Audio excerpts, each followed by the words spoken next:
Vamos con el tema 9, trastornos de ansiedad y ansiolíticos. Dimensiones sintomáticas en los trastornos de ansiedad. ¿Cuándo es la ansiedad un trastorno de ansiedad? El trastorno de ansiedad se caracteriza por el concepto de síntomas nucleares de miedo y preocupación excesivos. Tienen un considerable solapamiento sintomático con la depresión mayor y una gran comorbilidad entre ellos, ya que muchos pacientes tienen con el tiempo un segundo o incluso un tercer trastorno de ansiedad concomitante y con otras muchas patologías como el abuso de sustancias, TDAH, el trastorno bipolar, trastornos del dolor y trastornos del sueño y más. Todos estos trastornos parecen mantener las características nucleares de alguna forma de ansiedad o miedo unida a alguna forma de preocupación, pero con el tiempo su historia natural los transforma de uno a otro, evolucionan hacia una expresión sindrómica completa de los síntomas de los trastornos de ansiedad y después descienden a niveles subsindrómicos solo para reaparecer otra vez como el trastorno de ansiedad original, un trastorno de ansiedad diferente o una depresión mayor. Solapamiento de síntomas. Como los que son iguales realmente son el sueño, concentración y la fatiga. Los trastornos psicológicos pueden ser no muy diferentes. Para un paciente que actualmente tiene un episodio depresivo mayor, más síntomas de ansiedad, pero no un trastorno de ansiedad, respecto a un paciente que actualmente tiene un episodio depresivo mayor, más un trastorno de ansiedad comórbido con todos los criterios de síntomas de ansiedad. El énfasis desde un punto de vista psicofarmacológico para los pacientes se centra cada vez más en disponer de una estrategia terapéutica basada en los síntomas, ya que el cerebro no está originado según lo de la salud, ¿vale? Tratamiento de síntomas de diferentes trastornos de ansiedad. El fenotipo de la ansiedad nos dice que puede deconstruirse o descomponerse en los dos síntomas principales, que es el miedo y la preocupación. En el miedo tenemos el pánico, la fobia. Este circuito está centrado en la amígdala, y en la preocupación, la tristeza, la expectación aprensiva, las obsesiones, y este nos lleva directamente al circuito corticostriado talámico cortical. Estos síntomas están presentes en todos los trastornos de ansiedad, aunque lo que les desencadena puede ser distinto de un trastorno a otro. Lo que diferencia un trastorno de ansiedad de otro puede no ser la localización anatómica, ni los neurotransmisores que regulan el miedo y la preocupación, sino más bien la naturaleza específica del mal funcionamiento de estos circuitos. Trastorno de ansiedad generalizada. Es un mal funcionamiento persistente, sin remisión, pero no grave. Y el trastorno de pánico es un mal funcionamiento intermitente, pero catastrófico, de una forma inesperada. Es decir, es una sobreactividad de la amígdala con hiperactividad de la norepinefrina. Trastorno de ansiedad social es un mal funcionamiento intermitente, pero catastrófico, de una forma esperada. Y el trastorno de estrés postraumático es un mal funcionamiento de origen traumático y condicionado por algo. Nos hablan aquí una tablita del solapamiento entre los diferentes trastornos de ansiedad. Por ejemplo, entre el de ansiedad generalizada y estrés postraumático son iguales el sueño y la activación. Y entre el trastorno de pánico y ansiedad social, la evitación fóbica y el cambio conductual. Luego cada uno tiene sus diferentes. La amígdala y la neurobiología del miedo. La ansiedad puede ser provocada internamente por recuerdos traumáticos almacenados en el hipocampo y activados por conexión con la amígdala, especialmente en circunstancias como el trastorno por estrés postraumático. El síntoma de miedo, pánico o fobia está regulado por una disfunción de los circuitos centrados en la amígdala, 5-HT, GABA, glutamato, factor de liberación de corticotropina y norepinefrina y canales iónicos regulados por voltaje. Es decir, el miedo se reduce por IRN, que disminuye receptores beta-1 en la amígdala. El miedo como sentimiento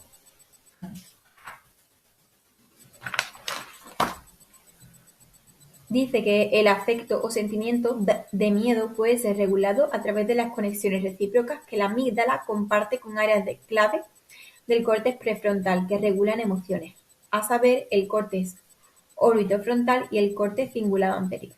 El miedo como respuesta motora nos dice que, dependiendo de las circunstancias y del temperamento del individuo, esas respuestas motoras pueden ser de lucha, de huida o de paralizarse en el lugar.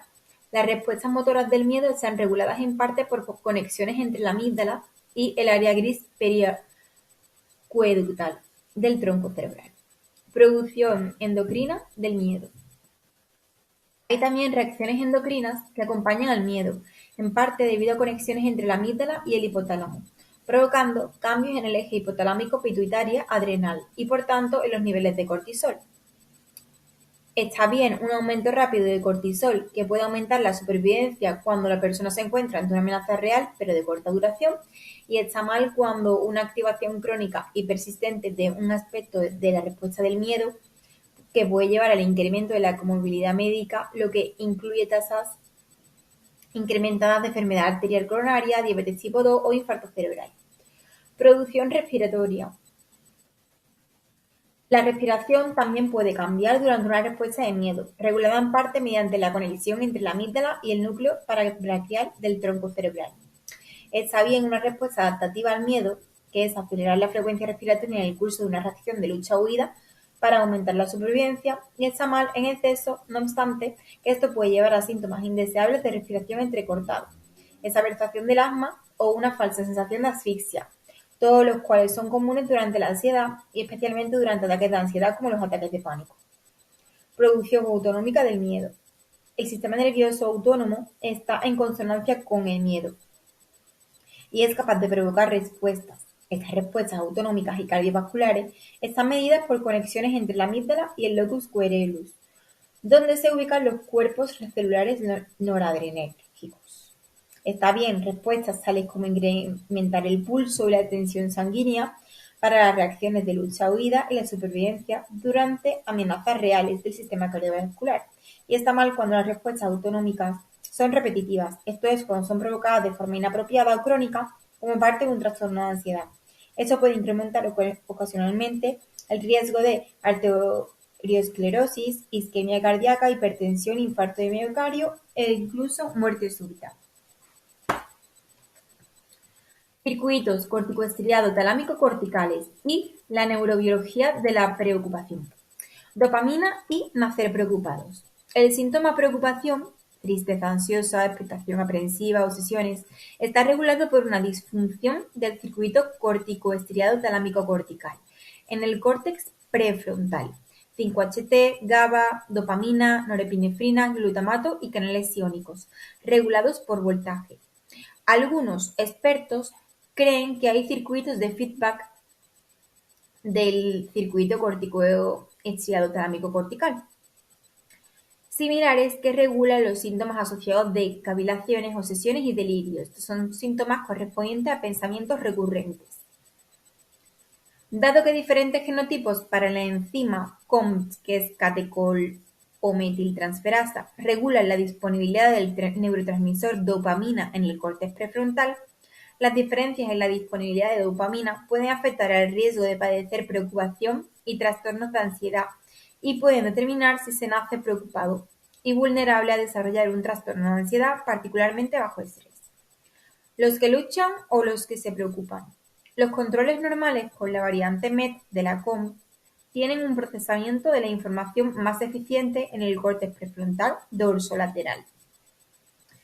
Durante una tarea cognitiva, tal como el test en Black, y estos sujetos tienen menor actividad del COMT debido a su variante genética específica de la enzima, niveles más elevados de dopamina, mejor procesamiento de la información durante tareas de funcionamiento ejecutivo que requieren de circuitos en el córtex prefrontal dorsolateral. Menor riesgo de sufrir esquizofrenia que sujetos que son portadores PAL de COM, debido a un procesamiento cognitivo de la información más eficiente. A primera vista parecería que todas las ventajas biológicas son para aquellos con la variante MET de COM. No obstante, esto no es necesariamente verdad cuando se trata de procesar factores de estrés que originan liberación de dopamina. Con el genotipo MET y su baja actividad de COM y elevados niveles de dopamina, los factores de estrés pueden producir una excesiva actividad dopaminérgica, la cual produce una disrupción del procesamiento de la información bajo estrés y crea síntomas de ansiedad y preocupación. Son los nacidos preocupados. Bajo estrés, por tanto, parece que los portadores de Val-de-Con tienen una superior actividad enzimática y menores niveles de dopamina, lo que les permite gestionar el aumento de dopamina que acompaña el estrés, optimizando su procesamiento de información. Por lo tanto, son guerreros que no tienen miedo ni están preocupados bajo estrés. Yo soy nacida preocupada, efectivamente.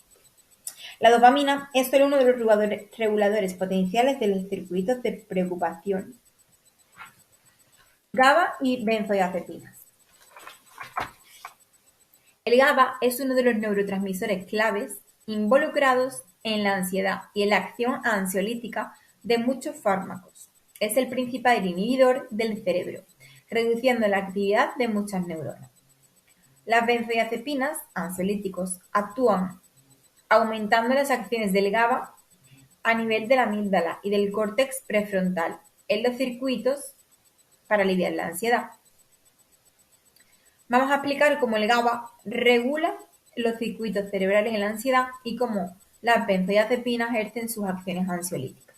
El GABA es producido por el aminoácido glutamato mediante las acciones de la enzima ácido glutamático decarboxilasa. Las acciones sinápticas del GABA se terminan mediante la bomba recaptadora de GABA, que es el GAT, o mediante la enzima GABA transaminasa, GABA-T, que convierte el GABA en una sustancia inactiva.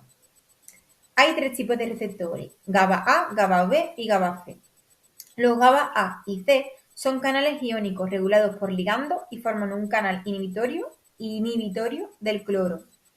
Distintos subtipos de receptores GABA-A son objetivos de benzodiazepina, sedantes hipnóticos barbitúricos y o alcohol e intervienen en la neurotransmisión inhibitoria tanto tónica como fásica en la sinapsis del GABA.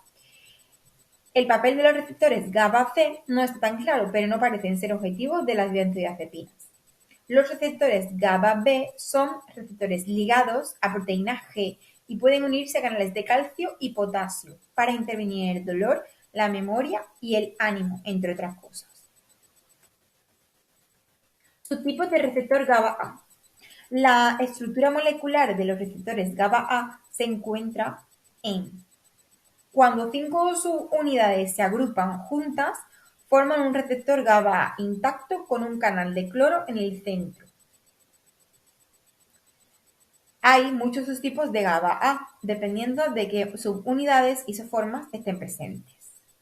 Tenemos la A, que es la alfa, con 6 isoformas de la 1 a la 6, la beta, con 3 isoformas de la 1 a la 3, la gamma, de la 1 a la 3, la rho, de la 1 a la 3, la delta, epsilon, pi y teta.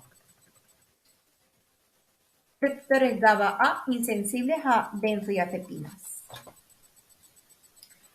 Los GABA-A insensibles a benzodiazepinas son aquellos que no participan activamente en los síntomas de la ansiedad y con subunidades alfa 4, 6, gamma 1 o delta. Los receptores GABA-A con subunidades delta más alfa 1 más alfa 6 sin gamma no se unen a benzodiazepinas. Se unen a otros moduladores, neuroesteroides, endógenos, alcohol y algunos anestésicos.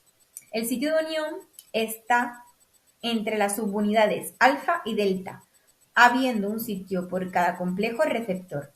2 moléculas de GABA se unen en cada complejo receptor en sitios localizados entre las subunidades de alfa y beta, que es el sitio agonista del GABA.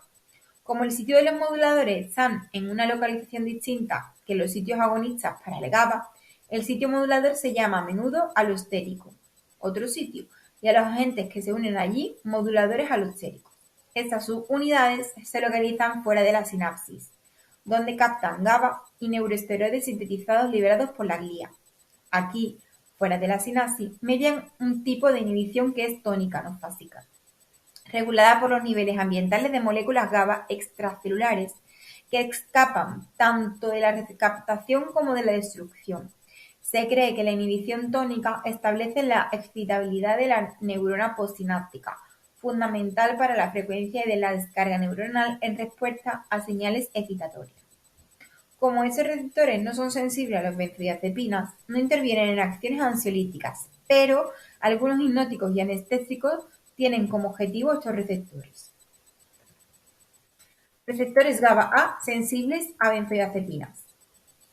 Para ser sensible a las benzodiazepinas y así ser objetivo de los ansiolíticos benzodiazepínicos, debe tener 2 unidades beta y una unidad gamma del subtipo gamma 2 o 3, más 2 unidades alfa de los subtipos 1, 2 o 3. Las benzodiazepinas se unen en la región del receptor que se encuentra entre la subunidad gamma 2, 3 y la subunidad alfa 1, 2, 3, una molécula de benzodiazepina por cada complejo receptor. El GABA por sí mismo se une con 2 moléculas GABA en las regiones del receptor entre las unidades alfa y beta. Los subtipos de receptores GABA-A sensibles a las benzodiazepinas con las subunidades gamma y alfa 1, 2, 3 se localizan postsinápticamente con inhibición de la neurona postsináptica fásica, lo que ocurre en la desinhibición desencadenada por concentraciones pico de GABA liberado en la sinapsis. En teoría, las benzodiazepinas que actúan en estos receptores, sobre todo en los subtipos alfa 2 y 3, agrupados en los sitios GABA postsinápticos, deberían ejercer un efecto ansiolítico debido al incremento de la inhibición fásica postsináptica. Y aquí nos dice, la ansiedad puede depender en parte de conseguir la cantidad adecuada de inhibición tónica en áreas como la amígdala y áreas corticales de los circuitos. Si esta acción ocurre, seguimos, sobre las neuronas de salida sobreactivadas de la amígdala o de los circuitos, esto podría en teoría producir acciones ansiolíticas, con una reducción tanto del miedo como de la preocupación. Los alfa-1 pueden ser más importantes para regular el sueño y son objetivos de numerosos agentes sedantes hipnóticos. Alfa-2 o alfa-3 pueden ser importantes para regular la ansiedad y son objetivos de la benzodiazepina ansiolíticas. Es decir, alfa-1, el sueño, alfa-2 y 3, ansiedad. Actualmente, las benzodiazepinas disponibles no son selectivas para los receptores GABA con diferentes subunidades alfa, pero se investiga que alfa-2-3 serían ansiolíticos sin llegar a ser sedantes, es decir, que producirían menos euforia, menos esfuerzo, menos potencial de abuso, menos dependencia y menos problemas de su retirada. Una expresión normal de las subunidades gamma 2, alfa 2 o delta se asocia con diferentes tipos de epilepsia. Vale.